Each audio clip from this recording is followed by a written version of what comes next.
কাকা দাদু, আমরা সবাই এসে গেছি। এসো এসো বাচ্চারা, তোমাদেরই অপেক্ষা করছিলাম আমি।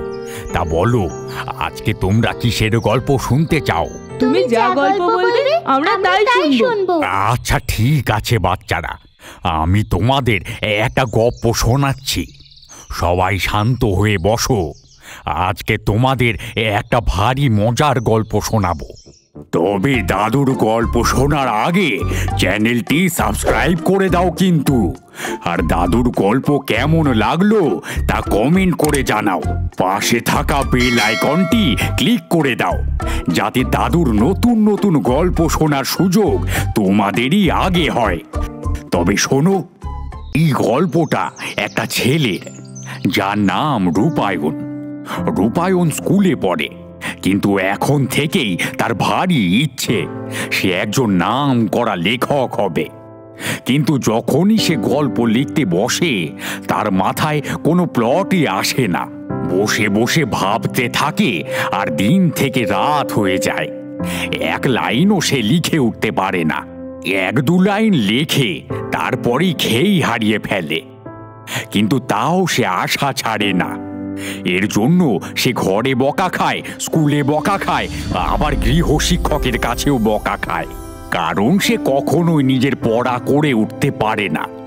সব সময় শুধু গল্প লেখার কথা ভাবতে থাকে। একদিন রাতের বেলায় রূপায়ণ তার গল্প লেখার ডায়েরি খুলে বসেছে।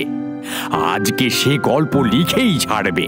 কিন্তু আবার সে এক দু লাইন লেখার পর নিজের খেই হারিয়ে ফেলে। বসে বসে ভাবছে কি লিখবে, এমন সময় সে দেখতে পায় তার বাড়ির বাইরের গাছটায় কে যেন পা দুলিয়ে বসে আছে। তার ঘরের জানালা দিয়ে গাছটা পরিষ্কার দেখা যায়। সে তো ভারী অবাক হলো এত রাতে সেখানে কাউকে দেখে। গাছের দিকে তাকাতে তাকাতে সে ভাবল, আরে এত রাতে গাছে পা দুলিয়ে কে বসে আছে? কোনো চোর নয় তো? বাবাকে কি ঘুম থেকে তুলে আনবো? না না, বাবার তো অনেক কাজ থাকে সকালে। এখন ঘুম ভাঙিয়ে দিলে যদি রেগে যায়। তার থেকে বরং একটা কাজ করি, আমি গিয়ে দেখে আসি কে বসে আছে। যদি দেখি চোর, খুব চিৎকার চেঁচামেচি করব, তাহলেই সবাই এসে যাবে। এই কথা ভেবে রূপায়ণ ডায়েরি বন্ধ করে চুপি চুপি পায়ে বেরিয়ে গেল ঘর থেকে। তারপরে এলো তাদের বাগানে সেই গাছটার কাছে। চারিদিকে ঘুটঘুটে অন্ধকার, কিছুই ঠিক মতো দেখা যাচ্ছে না। রূপায়ণ বুঝতে পারছে না গাছে আসলে কে বসে আছে। তার তো মুখটাই দেখা যাচ্ছে না অন্ধকারে। বেশ খানিকক্ষণ চেষ্টা করার পর যখন অন্ধকারে ঠাহর করতে পারল, তখন সে দেখল গাছের ডালে পা দুলিয়ে বসে আছে একটা ভূত। হাতে তার একটা খাতা আর একটা পুরনো দিনের নিব কলম। এই মাঝরাতে সাক্ষাৎ একটা ভূতকে দেখে রূপায়ণ তো ভয়ে কাঠ হয়ে গেল। ভয়ে ঠক ঠক করে কাঁপতে কাঁপতে চিৎকার করতে যাবে, এমন সময় ভূতটা নাকি সুরে বলে উঠল, কি রে বেটা, কে এসেছিস ওখানে? এখন আমার গল্প লেখার সময়, কেন চিৎকার করে বিরক্ত করছিস? যেই না ভূতের মুখে গল্প লেখার কথা শুনেছে, অমনি রূপায়ণের সমস্ত ভয় যেন কোথায় উড়ে গেল। আরে তুমি বুঝি গল্প লেখো? আমিও গল্প লিখি জানো। তা কিসের গল্প লেখো তুমি? হ্যাঁ, আমি গল্প লিখি। আমি আমাদের জগতের খুব বড় একজন লেখক। এ সমস্ত নামি দামি পত্রিকায় আমার গল্প ছাপা হয়। আমি সাধারণ মানুষের গল্প লিখি, সেগুলো খুব ভয়ানক গল্প। ওইসব গল্প তোমাদের মতো বাচ্চারা পড়তে পারবে না, সেগুলো সব বড়দের জন্য। ভূতের কথা শুনে রূপায়ণ তো ভারী অবাক। মানুষের গল্প, তা আবার নাকি ভয়ানক? এ কেমন কথা? সে খুব অবাক হয়ে তাকে জিজ্ঞেস করল, এ আবার কি কথা? কেউ কি মানুষের গল্প শুনে ভয় পায় নাকি? সবাই তো ভূতের গল্প শুনে ভয় পায়। ওরে বাবারে, আমিও জানো তো খুব ভয় পাই ভূতের গল্প। মানুষের গল্পে আবার ভয়ের কি আছে? হ্যাঁ, ওই সব তুই বুঝবি না।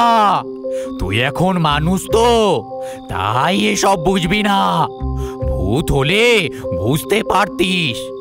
তা তুই যে বললি তুই গল্প লিখিস, তুই তো অনেক ছোট। তুই কি করে গল্প লিখিস? কিসের গল্প লিখেছিস শুনি? হ্যাঁ, আমি সব কিছু নিয়ে গল্প লিখতে পারি। তুমি শুনবে? দাঁড়াও দাঁড়াও, আমি আমার ডায়েরিটা নিয়ে আসি, সেখানে আমার সমস্ত গল্প লেখা আছে। এই বলে রূপায়ণ এক দৌড়ে নিজের ঘরে চলে গেল।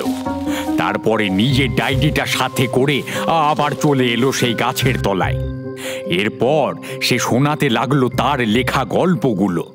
প্রত্যেকটা গল্প 2 লাইন করে শোনায়, তারপর বলে, এক যে ছিল রাজা, তার ছিল 2 রানী। তারপরে এ গল্পটা না শেষ হয়নি। আচ্ছা, আমি পরেরটা বলছি। এই যে এক যে ছিল রাখাল, তার ছিল 2টো গরু। গরু দুটোর 4টে করে পা। এটাও না শেষ হয়নি। আমি পরেরটা বলছি, পরেরটা। দূর দেশে একটা পরী থাকতো, তার 2টো ডানা ছিল, আর সে শুধু উড়ে বেড়াতো।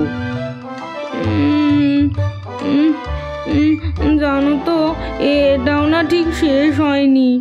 দাঁড়াও দাঁড়াও, আমি তোমায় অন্য গল্প শোনাচ্ছি। হয়েছে হয়েছে, অনেক হয়েছে। বুঝে গেছি তোর গল্প লেখার দৌড়। এভাবে গল্প লিখলে কি করে চলবে? কে পড়বে এরকম গল্প? তুমিও এরকম বলছো? আমাকে সবাই বকে গল্প লেখার জন্য, কিন্তু আমি গল্প লিখতে খুব ভালোবাসি। আমি বড় হয়ে লেখক হতে চাই। আচ্ছা, বুঝতে পেরেছি। তোর মনের ইচ্ছে আমি বুঝতে পেরেছি। ঠিক আছে, কিন্তু লেখক হওয়ার আগে অনেক কিছু জানতে হয়। তুই কি সব জানিস? যা জিজ্ঞেস করব বলতে পারবি? হ্যাঁ হ্যাঁ, আমি সব বলতে পারবো। জিজ্ঞেস করো, জিজ্ঞেস করো। এরপর ভূতটা তাকে বানান জিজ্ঞেস করতে থাকে, কিন্তু রূপায়ণ একটাও বানান বলতে পারে না। বল দেখি, রক্তাক্ত বানান কি? র, কয়ে কয়ে আকার ত। হয়েছে হয়েছে। বল দেখি, হিংস্র বানান কি? হয় হয় রফলা, শয়ে শয়ে হসি। আহ, এ তো দেখছি আচ্ছা গাধা। একটাও বানান জানিস না, কি করে গল্প লিখবি? এই যে এত ভূতের গল্প লিখতে চাস, বল দেখি ভূতের বানান কি? ভূত বানান তো ভারী সহজ। ভয়ে হসু ত, ভূত। এটা শোনা মাত্রই ভূতটা রেগে গিয়ে রূপায়ণকে মারল এক গাঁটটা। রূপায়ণ ওরে বাবারে বলে মাথায় হাত দিয়ে বসে পড়ল মাটিতে। তার চোখ ফেটে বেরিয়ে এলো জল। ভূতটা ভারী রেগে গিয়ে তাকে বলল, ওর কাঠ মূর্খ, তুই কি করে ভাবিস গল্প লিখবি? একটাও বানানো তো বলতে পারছিস না। আগে গিয়ে বর্ণ পরিচয় পড়, তারপরে গল্প লিখতে শুরু করবি। বুঝেছিস হতভাগা? এখানে এসেছিলাম গল্প লেখার জন্য। বাড়ির গাছটায় গিন্নি আর ছানাপোনা ভারী অশান্তি করছিল, কিন্তু এখানেও শান্তি পেলাম না। যাই অন্য কোথাও গিয়ে গল্প লেখি। এরপরে ভূতটা সেখান থেকে হাওয়ায় মিলিয়ে গেল। রূপায়ণের তো ভারী মন খারাপ। ভেবেছিল একজন হলেও তো কেউ তার গল্প শুনেছে, কিন্তু সেও তাকে গাঁটটা মেরে চলে গেল। হোক সে ভূত, কিন্তু গল্পগুলো তো শুনছিল। সে বাগান থেকে উঠে নিজের ঘরে চলে গেল। পরের দিন থেকে মন দিয়ে পড়াশোনা শুরু করলো। আগে সমস্ত বানান ঠিক করে মুখস্থ করলো। তারপর নিজের কাছে থাকা গপ্প বইগুলো পড়তে শুরু করলো। সাথে সাথে পড়াশোনাও করত। সবাই তো তার পরিবর্তন দেখে অবাক। এভাবে কিছুদিন চলার পর তাদের স্কুলে বার্ষিক পত্রিকার জন্য গল্প লেখার নোটিশ এলো। রূপায়ণ তাতে একটা ছোট গল্প লিখে জমা দিল, এবং সেই গল্পটা সবার খুব পছন্দ হলো। গল্পটা পত্রিকায় ছাপা হলো, আর তা দেখে রূপায়ণের মনে আর আনন্দ ধরে না।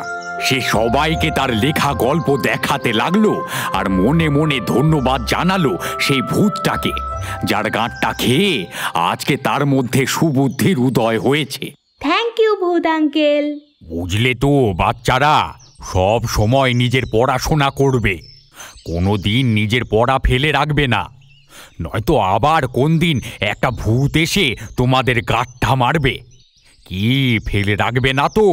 না না, আমরা ফেলে রাখবো না। আমরা আমাদের পড়াশোনা আর হোমওয়ার্ক সব ঠিক সময় মতো করে নেব।